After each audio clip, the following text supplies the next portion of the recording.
Differential Pair Routing Explained, the complete high-speed PCB guide. In this lesson, we will cover differential pair fundamentals, key routing guidelines, and signal integrity best practices. Hello, PCB developers and learners. Welcome back to PCB Hub. In today's video, we're going to understand differential pair routing. This is one of the most important concepts in high-speed design, used in USB, HDMI, Ethernet, and PCI Express. Whether you're a student or a seasoned engineer, these fundamentals are critical for modern electronics. So, let's get started. Have you ever wondered why these signals are always routed in pairs? What happens if the spacing changes? Even a small routing mistake can lead to signal integrity issues, EMI problems, and communication failures. These issues manifest as data errors, increased electromagnetic interference, and total link failure. A differential pair consists of two traces carrying equal and opposite signals, one positive, one negative. Instead of measuring against ground, the receiver measures the voltage difference between the two traces. This measurement technique makes differential communication much more robust and resistant to external noise. External noise affects both traces equally, allowing the receiver to cancel it out effectively. Since currents flow in opposite directions, their electromagnetic fields tend to cancel each other out. This results in lower EMI emission and significantly improved overall signal integrity for high-speed paths. You will find these pairs in almost every modern device, from your laptop's USB ports to high-speed networking.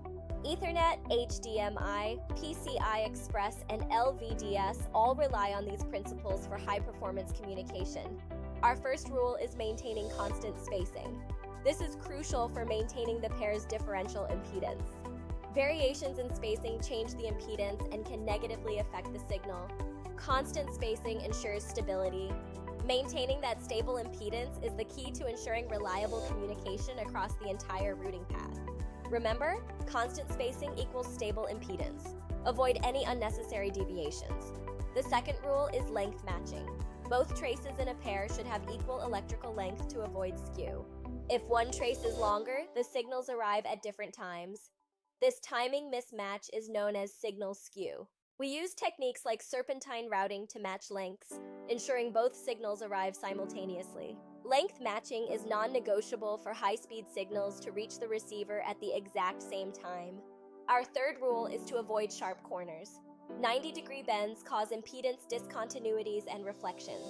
Smooth routing helps minimize signal reflections. 45-degree bends or curved routing are preferred.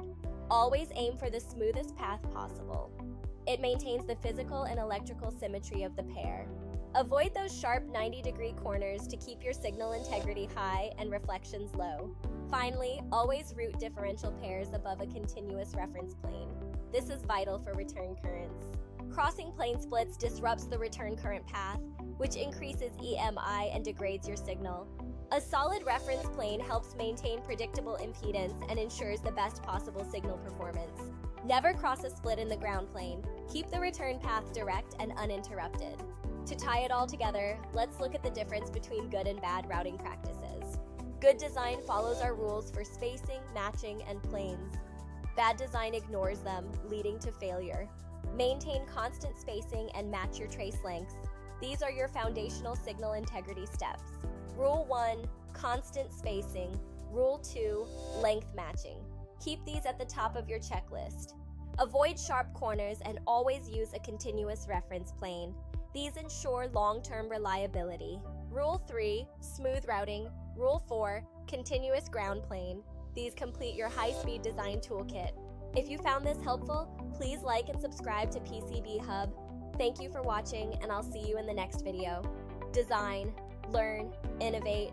We'll see you next time on PCB Hub for more high-speed design insights.